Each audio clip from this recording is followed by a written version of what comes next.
வணக்கம். சிவன் மாந்திரிகம். இந்த மாந்திரிக சேனலில் காட்டேரி ஏவல், காட்டேரி ஏவல் வில்லி சூனியம், காட்டேரி மாந்திரிகம் செய்தால் வரும் பாதிப்புகள் எப்படி இருக்கும்? மாந்திரிகத்தில் பல வகையில பல தெய்வங்களையும் குல தெய்வங்களையும் மையமாக வச்சு மாந்திரிகத்தை செய்வாங்க.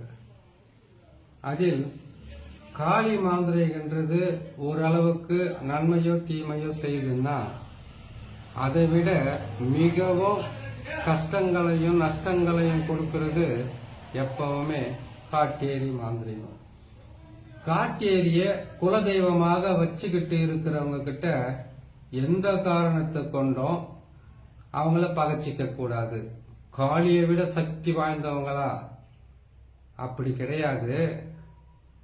அவங்க மாந்திரீகத்தை செய்து ஒருத்தருக்கு அழிக்கணும்னு கிடையாது. அவங்களுடைய குலதெய்வம் சொல்லக்கூடிய காட்டேரியை வணங்கி அதுக்கு கருப்பு கோழியை பலியாக கொடுத்து அவங்கள வணங்கி அந்த மாமிசத்தை சமைச்சு வெளியில் இருக்கிறவங்களுக்கு யாருக்கும் கொடுக்க மாட்டாங்க. அதே போல வெளியில் இருக்கக்கூடிய சொந்த பந்தங்களுக்கும் கொடுக்க மாட்டாங்க. அவங்களுடைய பங்கும் பங்காளி ரத்த உறவுகளுக்கு மட்டும்தான் இந்த காட்டேரியை வணங்கி அதுக்கு மாமிச உணவு செய்து அவங்க உண்ணு மீதி இருக்கிற உணவுகளை கொண்டு போய் பள்ளம் தோண்டி கூட புதைச்சிடுவாங்களே தவிர வாயில்லா ஜீவன் சொல்லக்கூடிய கால பைரவனுக்கு கூட அதை படையிலா போட மாட்டாங்க. இல்ல அவங்களுக்கு எதுவும் உணவா வைக்க மாட்டாங்க. அந்த நாள்ல மட்டும் காட்டேரியை வணங்குற அந்த நாள்ல மட்டும். சரி, இந்த காட்டேரி மாந்திரிகத்தில் என்னவெல்லாம் செய்ய முடியும்? என்ன செய்ய முடியும் மாந்திரிகத்துல? காட்டேரி மாந்திரிகத்தை பயன்படுத்துறாங்கன்னாக்கா, உடல் கருத்து, குடும்பத்தில் இருளின் கஷ்டமோ நஷ்டமோ துன்பமோ கொடுக்க வைத்து அவங்களுடைய வாழ்க்கையில் பல வகையான இருட்டடிப்பு செய்து துன்பத்தை செய்யறது தான் காட்டேரி.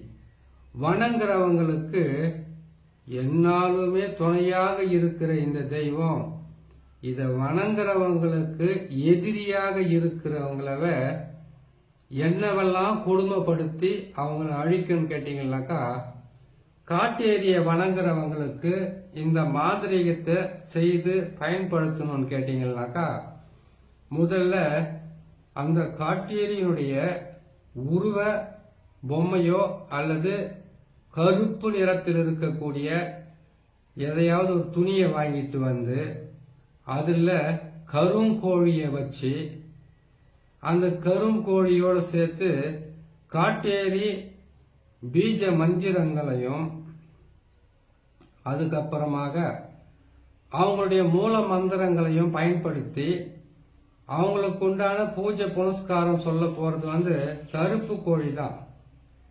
அந்த கருப்பு கோழியை பலியிட்டு அந்த உணவை படையலா போட்டு அந்த கருப்பு துணியவை வச்சு அவங்கள வணங்கினாவே போதும். இல்லைன்னா இந்த மாதிரி ஒரு உருவத்தை செய்து அந்த உருவத்தை காட்டேரியினுடைய மந்திரங்களையும் அவங்களுடைய அச்சாரங்களையும் அவங்களுடைய சில மறைமுக ஏவி விடக்கூடிய தகுடை எழுதி அவங்களுக்கு பிரயோகப்படுத்துவாங்க. காட்டேரி ஏவல் என்பதை ஒரு குடும்பத்தில் ஆத்மாக்களாக சுற்றி அந்த வீட்டில் இருக்கிறவங்கள பல வகையில கொடுமை செய்யும். என்னவெல்லாம் கொடுமை செய்யும்ன்ற கேள்வி இருக்கும்.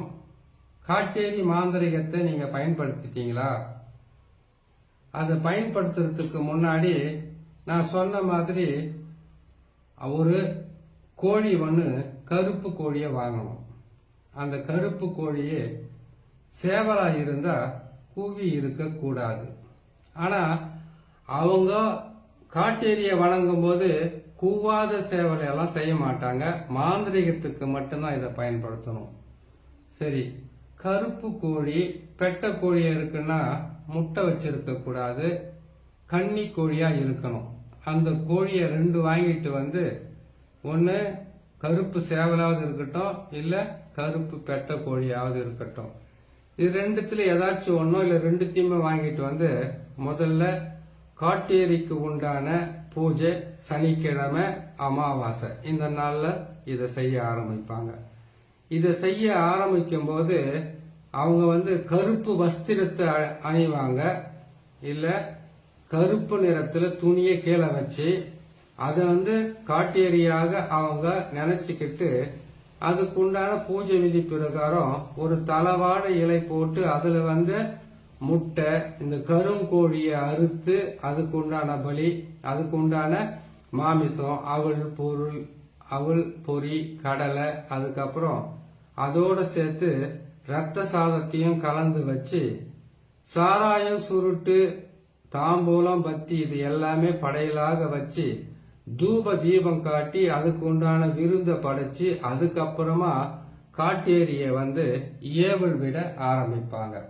துஷ்ட ஆத்மாக்கள்ல மிகவும் கடுமை காட்டக்கூடியது, கொடுமை செய்யக்கூடியது இந்த உதிரக்காளியும் அதுக்கப்புறமாக காட்டேரியும் நம்பினவங்களுக்கு தெய்வமாகவும் நம்பாதவங்களுக்கு வந்து நம்பாதவங்க கிடையாது, ஒவ்வொருத்தருக்கும் ஒவ்வொரு தெய்வம் இருக்கும். அந்த வகையில் நம்பினவங்களாவது இருக்கட்டும் நம்பாதவங்களாவது இருக்கட்டும், இந்த காட்டேரி ஏவலை நீங்க செய்து முடிச்சாக்கா ஒரு வீட்டுல பல வகையான நோய்களோ கஷ்டங்களோ துன்பங்களோ வருதுன்னு சொல்றதை விட இந்த ஏவலை செய்தாக்கா அவங்களுக்கு பல வகையிலும் ஆத்மாக்களுடைய பல இம்சைகளும் கஷ்டங்களும் கொடுத்துரும். அவங்க வீட்டுக்குள்ள போய் காட்டேரிய ஏவல் செய்துட்டீங்கன்னாக்கா அந்த உணவை வந்து நீங்க உண்ணக்கூடாது, எந்த காரணத்தை கொண்டும். அதுக்கு வைக்கிற வளையல் கூட கருப்பு நிறத்தில் தான் வைக்கணும். இந்த ஏவலை செய்து இதுக்கு உண்டான நாளுன்னு பாத்தீங்கன்னா சனிக்கிழமையில செய்து எந்த ஆளுக்கு எந்த குடும்பத்துக்கு இந்த ஏவல் செய்றீங்களோ அந்த ஏவலை செய்து வாழை இலையில நீங்க விருந்து வந்து மாமிசம் கலந்த உணவை நீங்க படையலா போடுறீங்க இல்லையா, அதோட சேர்த்து எதிரிகளுடைய போட்டோ உங்களுக்கு, அதாவது எதிரியே இல்லை, நான் சர்வசாதாரணமா வாழ்ந்துகிட்டு எனக்கு எதிரி வரக்கூடாதுன்னு செய்யறதும் இருக்கு. எதிரி ஒருவேளை இருந்தாலும் அவங்களுடைய போட்டோவை வச்சு நீங்க அதுக்குண்டான அந்த காட்டேரியை வணங்கி அவங்களுக்கு, இப்ப காட்டேரியை வணங்குறாங்கன்னாக்கா அவங்க வந்து இயல்பாவே வருஷத்துக்கு ஒரு முறை இல்ல சில மாதங்களுக்கு ஒரு முறை செய்து அவங்களுக்கு பகையாளியும் இருக்கக்கூடாது, எதிரிகளும் இருக்கக்கூடாது. அவங்க வீட்டுக்குள்ள ஏவல், பில்லி, சூனியம், செய்வன பாதிப்பு, வைப்பு பாதிப்பு, அதுக்கப்புறம் கேட்டீங்கன்னாக்கா இந்த துஷ்ட ஆத்மாக்களுடைய போராட்டங்கள் இது எதுவும் வரக்கூடாதுன்றதுக்காக அவங்க அதை செய்து அது செய்யும் போது அவங்களுக்கு அந்த பாதிப்பு வராது. முனேஸ்வரன் கூட அப்படிதான். முனேஸ்வரனை வணங்குறவங்க இதே மாமிச உணவு தான், இதே மாமிசம்னா கருப்பு கோழி இல்ல. முனேஸ்வரனை வணங்குறவங்க எப்பவுமே அவங்களுக்கு சாராயம், சுருட்டு, பத்தி, சூடம், தாம்பூலம், அதுக்குண்டான முட்டை, கறி, சாதத்துங்கள் எல்லாம் பலியா அவங்க வந்து ஒரு கோழியோ இல்லைன்னு கேட்டா ஒரு ஆடை பலி கொடுத்து அதுக்கு உணவை சமைச்சு அப்படியே அதுக்கு படையில போட்டு அதை உண்ணுவாங்க. ஆனா காட்டேரிக்கு நீங்க மாந்திரிகம் செய்யறீங்கன்னாக்கா நீங்க அதை உண்ணக்கூடாது, படையில தான் போடணும். கால பைரவருக்கும் அந்த உணவு படையில போட்டதை எடுத்து வைக்க கூடாது, அப்படியே போட்டு மூடி நீங்க புதைக்கணும்.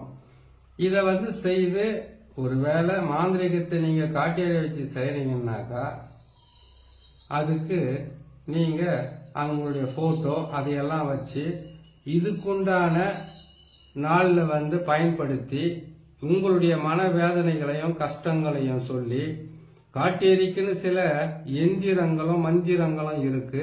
இந்த பதிவுல முழுசா எல்லாமே போட முடியாது.